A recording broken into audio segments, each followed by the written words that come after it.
Hi friends, Bihar GKS में आप लोग का स्वागत है।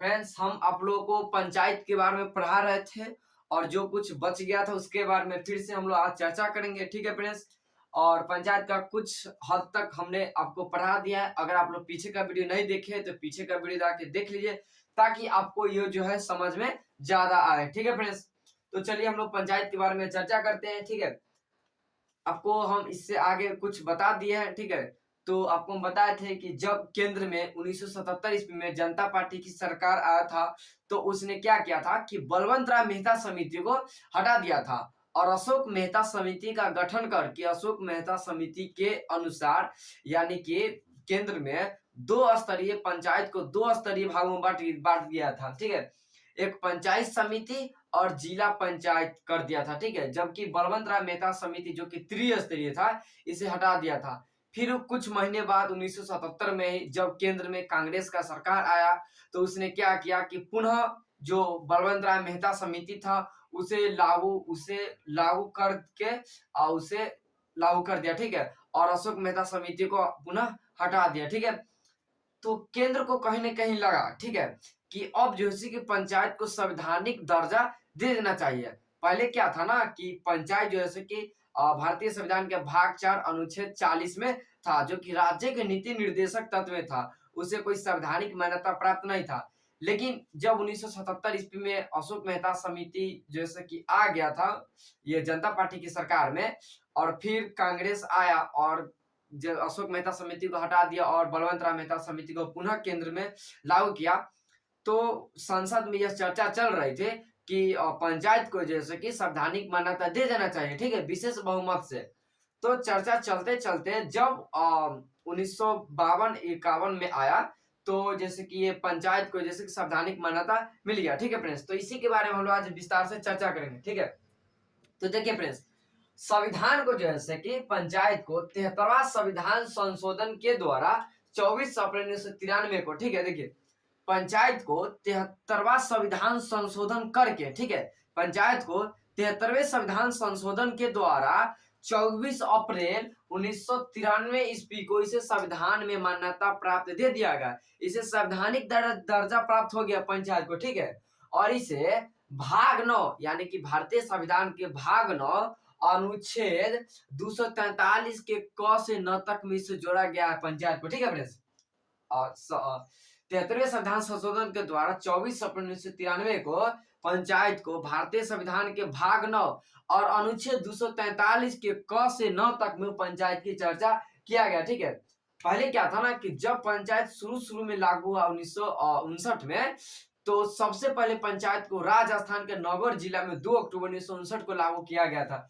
लेकिन जब पंचायत को संवैधानिक मान्यता मिल गया, संवैधानिक दर्जा प्राप्त मिल गया, तो संवैधानिक दर्जा मिलने के बाद पंचायत को सर्वप्रथम किस राज्य में लागू किया गया?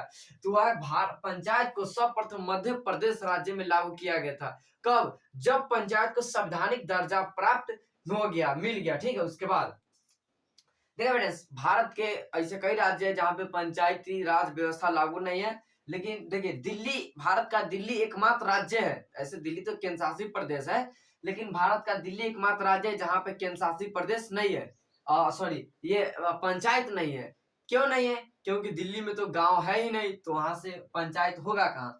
दिल्ली तो नगर निगम में आता है। ठीक है, दिल्ली का जो राज्य व्यवस्था वो नगर निगम के अंतर्गत आता है। ठीक है, नगर पालिका में आता है।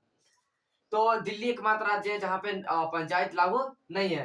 ठीक है, देखिए फ्रेंड्स, पंचायत में दो काम होते हैं, एक कार्यपालिका और एक न्यायपालिका।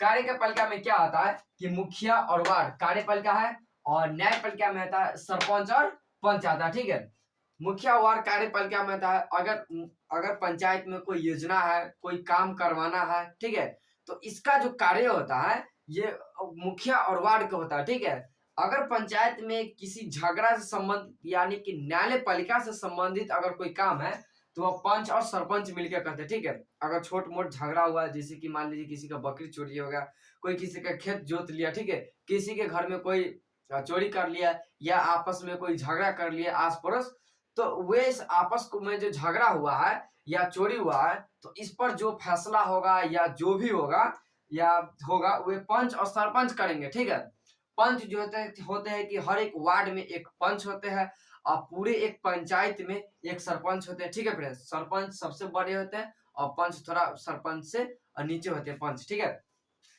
उसके बाद मुखिया और वार्ड। देखिए फ्रेंड्स, हर हम बताया कि पंचायत जैसे कि वार्डों में बटा होता है, ठीक है, और कई वार्ड मिल करके यानी कि 10, 12, 20 पंचायत के अनुसार काम करते हैं, वहां की जनसंख्या के अनुसार। तो ऐसे देखा गया कि लगभग सभी पंचायत में 12, 15 और 20 तक लगभग होती ही है वार्ड, ठीक है। तो वार्ड, पूरे पंचायत वार्ड में बटा होता है और कई वार्ड मिल करके एक पंचायत का निर्माण करता है, ठीक है। तो अगर किसी वार्ड में अगर कोई काम करवाना है तो वार्ड जैसे कि लिख करके मुखिया को देगा, ठीक है, और मुखिया उसे पंचायत समिति को भेजेगा, पंचायत समिति जिला पंचायत को और जिला पंचायत राज्य वित्त आयोग को भेजेगा। इसके बारे में हम लोग आगे चर्चा करेंगे, यहाँ पे समझते हैं अभी। तो कार्यपालिका में मुखिया और वार्ड होते हैं, ठीक है। उसके बाद तो मुखिया और वार्ड का काम ही होता है कि पंचायत का विकास कराना, ठीक है। जैसे कि अभी वर्तमान में हम देख रहे हैं कि नल जल योजना, अगर ग्राम स्तर पर कोई गांव में छोटी छोटी गलियों में जो सड़क बनाना है तो वे कौन बनाएगा, वो मुखिया बनाएगा, ठीक है। वार्ड और मुखिया मिलकर के इसे बनाते हैं, ठीक है। अगर मान लीजिए किसी वार्ड में, अगर मान लीजिए मेरा घर जैसे कि 7 नंबर वार्ड में है, तो 7 नंबर वार्ड में अगर कोई रोड बनवाना है तो इस रोड का जो लेखा जोखा इस तैयार करके वार्ड मुखिया को देगा, ठीक है। और वार्ड कहेगा कि मेरे वार्ड मेंबर में, मेरे वार्ड नंबर में रोड की आवश्यकता है, ठीक है, जो कि इतना वर्ग क्षेत्रफल है, ये इतना पूरा ऑक्यूरेट देगा डाटा मुखिया को। और मुखिया जैसे कि ये मुखिया जैसे कि प्रखंड स्तर पर भेजेगा, ठीक है, और प्रखंड से जिला पर जाएगा और जिला से राज्य में जाएगा। उसके बाद वहां से पैसा पास होकर के आता है और ये जैसे कि वार्ड के और मुखिया के द्वारा पंचायत में काम करा जाता है, ठीक है। आई होप कि आप लोग को समझ में आता होगा। उसके बाद जैसे कि पंचायत का जो चुनाव होता है, पंचायत का चुनाव लड़ने के लिए न्यूनतम आयु 21 वर्ष होना चाहिए, ठीक है। पंचायत का चुनाव लड़ने के लिए न्यूनतम आयु 21 वर्ष होना चाहिए, ठीक है। अगर आप मुखिया, वार्ड, पंच, सरपंच समिति का चुनाव लाना चाहते हैं तो आपका जो है कि उम्र 21 वर्ष होना चाहिए या उससे ज्यादा, लेकिन उससे कम नहीं, ठीक है।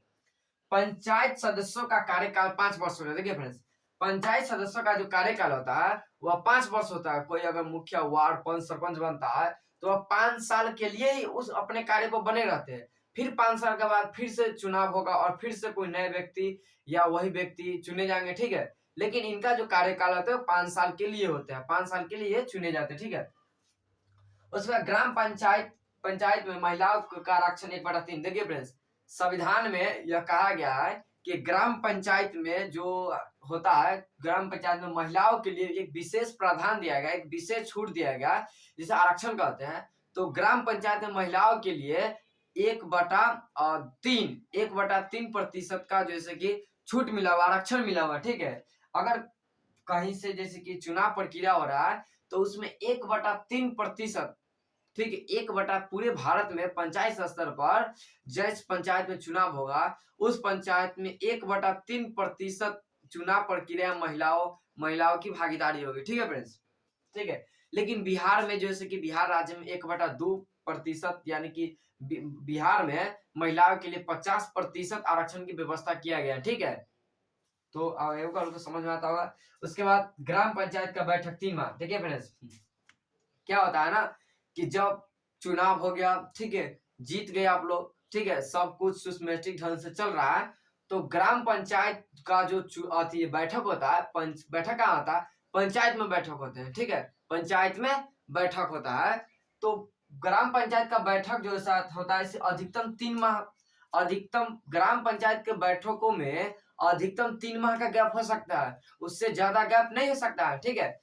और जो बैठक होता है कि हाँ पंचायत में क्या क्या विकास करना, ये करना, वे करना है, तो ये सब इस सब चीज पर जो चर्चा होता है, तो ग्राम पंचायत के बैठकों के बीच में अधिकतम 3 माह का गैप हो सकता है, उससे ज्यादा गैप नहीं हो सकता, ठीक है, ये कहा गया है। और ग्राम पंचायत का गणपूर्ति कोरम, यानी कि बैठक के लिए 1/20 सदस्य की जरूरत। देखिए फ्रेंड्स, क्या होता है ना कि ग्राम पंचायत का गणपूर्ति और कोरम, गणपूर्ति और कोरम यहाँ पंचायत में ही नहीं है, गणपूर्ति और कोरम की चर्चा लोकसभा, राज्यसभा, विधानसभा, विधान परिषद तक में है, ठीक है, और पंचायत में भी है, ठीक है। और पंचायत जैसे कि भारत की एक छोटी प्रशासनिक इकाई है, ठीक है, छोटी सी इकाई है। तो गणपूर्ति कोरम, तो पंचायत का बैठक के लिए 1/20 सदस्य की जरूरत पड़ती है। ठीक है फ्रेंड्स, देखिए अगर पंचायत का बैठक करना है, आपको पता है कि ग्राम पंचायत के बैठकों में अधिकतम 3 माह से ज्यादा का गैप नहीं हो सकता है। और जो बैठक होता है तो बैठक में 1/20 सदस्य जरूर भाग लेगा। ठीक है, अच्छा मान लीजिए कि जितना सदस्य होते हैं पंचायत में, ठीक है, सदस्य कितना होते हैं पंचायत में, कौन कौन सदस्य होते हैं, जैसे कि मुखिया, वार्ड, पंच, सरपंच। ठीक है, तो एक पंचायत में अमूमन लगभग 60-70 व्यक्ति हो जाते हैं जो सदस्य होते हैं। जैसे कि हर वार्ड में एक पंच, एक वार्ड तो होते ही है। ठीक है, और सरपंच होते हैं, मुखिया हो गए, वार्ड हो गए, तो इन्हीं लोग और समिति हो गए, तो इन्हीं लोग मिल करके क्या करते हैं, बैठक करते हैं कि हम मेरे वार्ड में इस चीज की जरूरत है, मेरे वार्ड में इस चीज की जरूरत है। तो ये सब जो लोग जो मिलकर पंचायतों के विकास के बारे में बैठक करते हैं। ठीक है, तो इन्हीं को कहा गया गणपूर्ति कोरम। तो जो बैठक जो होगा ना, ये नहीं कि 2 आदमी चले गए तो बैठक कर दे, मुखिया जी आए और बैठक स्टार्ट कर देंगे, नहीं। इनका कोई सीमित होता है कि हाँ इतने व्यक्ति होंगे, इतने सदस्य होंगे तो बैठक होना चाहिए। ठीक है, तो इनका क्या बैठक के लिए 1/20 सदस्य की जरूरत है। ठीक है, यानी कि जितना बैठक होगा, मान लीजिए कि अगर किसी पंचायत में मुखिया, वार्ड, पंच, सरपंच सबको मिला करके मान लीजिए 40 सदस्य है, तो इस 40 सदस्य का अगर कम से कम 20% उपस्थित होगा तब ये बैठक होगा। ठीक है, ये नहीं कि 15% या 10% या 1-2 व्यक्ति आ गए बैठक स्टार्ट कर देंगे, नहीं। 20% कम से कम व्यक्ति उपस्थित रहेगा तब ये बैठक होगा। ठीक है फ्रेंड्स, आई होप कि आप लोगों को समझ में आ रहा होगा। ठीक है फ्रेंड्स, तो आज तक हम इतना ही लिखे हैं, तो फिर आगे का जो बात है नेक्स्ट वीडियो में बताएंगे। आई होप कि आप लोगों को समझ में आ ही रहा होगा। ठीक है फ्रेंड्स, जय हिंद, जय भारत, धन्यवाद।